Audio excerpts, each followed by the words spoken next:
Hey everybody, welcome back. World War II submarine history with Haiku. And today's briefing, German Naval Officer Training, 1933 to 1939. Before we start the briefing, two things. One, if you want to stop the presentation at any time so that you can study a slide, feel free. Two, during the presentation, I'm going to be using English forms of address when referring to like the ranks and stuff on the German side, just because I don't want to mispronounce or slaughter German words. But the proper German titles and everything are in the presentation, so you'll be able to follow along and understand it. Our references for today.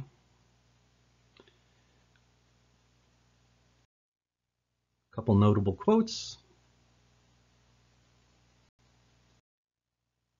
Now, the Treaty of Versailles. Most people will be familiar with Article 181, which discusses the limitations on the size of the German Navy itself, that being limited to 6 pre-dreadnought battleships, 6 light cruisers, 12 destroyers, and 12 torpedo boats.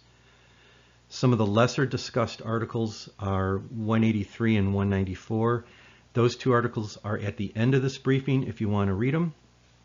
But these two articles deal with the manpower size of the German Navy. And the treaty limited the Navy to 15,000 personnel, including 1,500 officers. And this wasn't just active duty. This was combined active, reserve, auxiliary, whatever. Additionally, the treaty restricts the flow of personnel through the naval system by limiting the eligible candidates and requiring long service times. And this was done to prevent Germany from building up an effective officer reserve.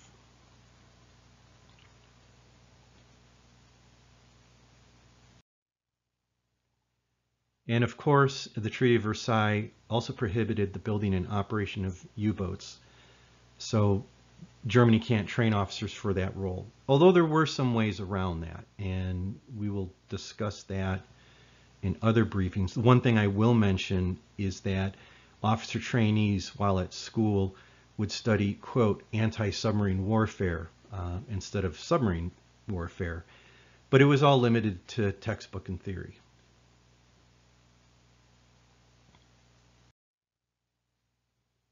So the intake of officer candidates is at a low steady state volume from 1919 to 1932. On order of 100 candidates per year are selected.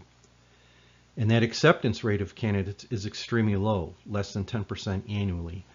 And in a given year, there could be upwards of 6,000 candidates, and in that case, you might only select 2 or 3%. But the selective recruiting and the long training program, which at that time, or during this time period, is 4.5 years, it does ensure that the Navy gets the best trained officers possible.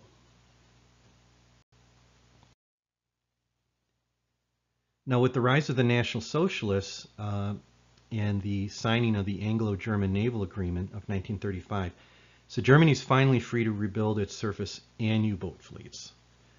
Candidate acceptance rate immediately increases greater than 30% annually, while the training program is shortened from 4.5 to 3 years, and this is done to maximize officer production.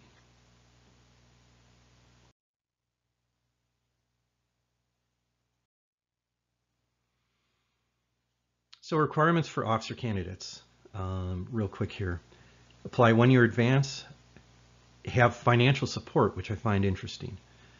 Permission from your father, age between 17 and 20, mentally and physically fit, German citizen. Have the correct political attitudes towards the Führer and the NSDAP. Unmarried and no criminal record. Secondary school completion certificate. Completed National Labor Service requirement. Completed an apprenticeship. Detailed personal biography and statement, including a family history, and 3 letters of reference. All this would be packaged up and it would be submitted in traditional German script to either the Second Admiral of the North Sea or the Baltic, where they would make the decision whether or not to accept you as a candidate.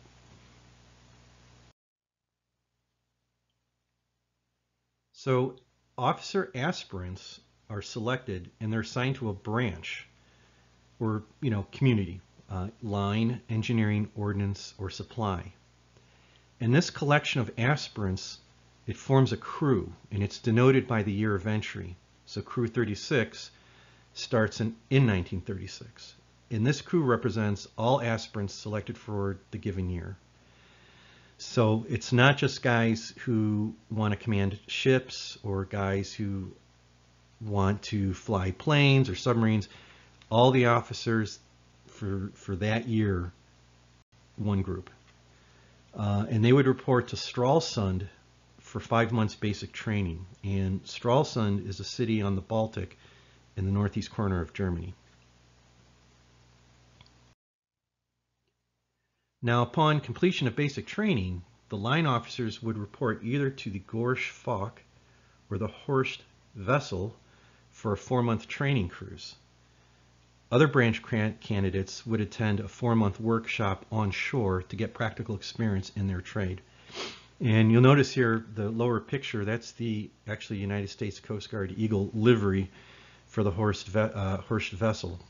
It was awarded to the United States as a war prize at the conclusion of World War II, and it ended up at the United States Coast Guard Academy, where even to this day it functions as a sail training ship. So upon completion of the cruiser workshop, aspirants would take examinations and then they would be promoted to cadet. A short leave would be awarded, and this would be followed by a 9-month warship cruise for all cadets. Upon completion of the warship cruise, candidates again take examinations, and then they are promoted to midshipmen.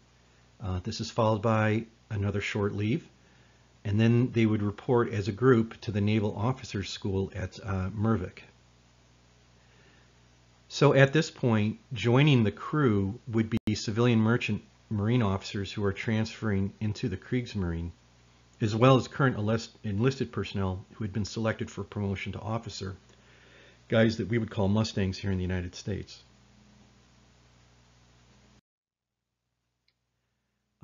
Midshipmen attend Mürwik for 7 months, and while they're there, midshipmen take classes as a group, and they also break out by branch to receive branch-specific classroom instruction. So in addition to the classroom work, midshipmen participate in athletics and other extracurricular activities to develop social and leadership skills. So this is 46 hours of classroom and athletic instruction, 46 hours per week for all midshipmen.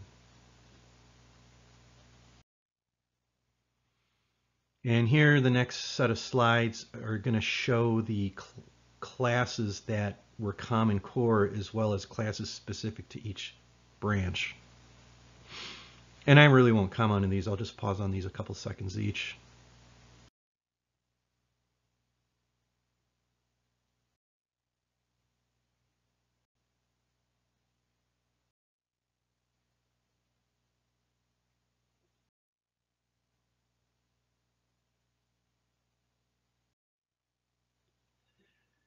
So after completing their coursework at Mürwik, the midshipmen will spend approximately 5 months doing additional branch-related training, followed by service in the fleet for 6 months. And it's at this point, at the conclusion of the 6-month fleet service, that a ship's wardroom would actually take a vote on the promotion of a midshipman to past midshipman. And at this point, it's 36 months total training time.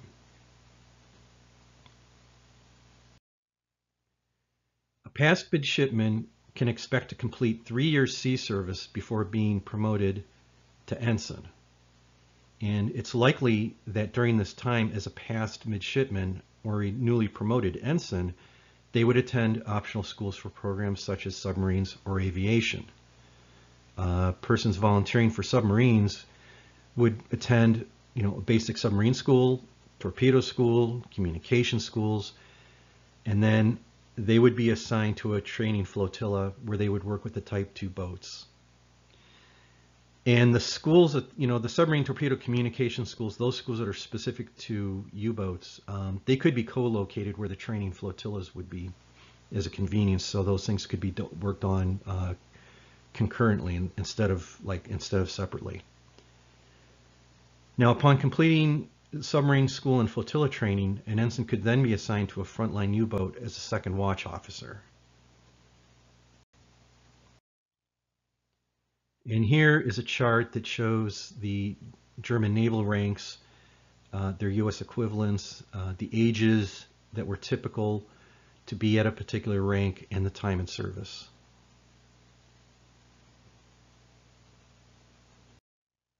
So conclusions. The U.S. pre-war observations were that the German naval training and education system was unique to Germany, but it works. Interesting to note that no degree was conferred by Mürwik, but the education was considered equivalent to the United States Naval Academy. And today, Mürwik still trains German naval officers, officer trainees or midshipmen. They spend a year at Mürwik, but now today they move on to another German military college where they will actually finish 3 additional years of schooling and actually earn a college degree. I guess back in the day, considering in the 20s and 30s the constraints put on the German Navy, if they commissioned you, they had you for 25 years. So what did it matter if they gave you a college degree? Because you're kind of like there for life. And if something happened, if you had an injury, something that ended your naval service, it would probably just be logical that you'd move into the civilian merchant marine, where they would understand and recognize the training that you had anyways. But all right, getting back to our conclusions. Anyways, so German naval training and education system emphasized hands-on practical experience for trainees, and this was due in parts to lessons learned from the 1918 naval mutinies. There was definitely a feeling coming out of World War I and the experience of those mutinies that naval officers were disconnected from the enlisted ranks, didn't understand them, didn't have any, empathy or understanding for what they're going through. And I think the large amount of hands-on practical experience was an effort to get officers, doing the job of enlisted, getting them to understand what they go through, and giving them tools that will help them to relate and lead those people. And then the final conclusion out of this is that the declaration of war, it requires a massive inflow of new personnel, and that leads to training compromises over time in order to meet operational needs. And these are negative consequences, as new officers do not get the same training time, and this will eventually lead to failures at sea, especially as we get into 1943, when the Allies are beginning to get the upper hand on the Battle of the Atlantic.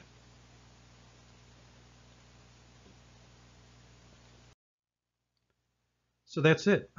Thanks for watching today. You can contact me. You can email me. I'm on Twitter, Discord. I do have a Patreon.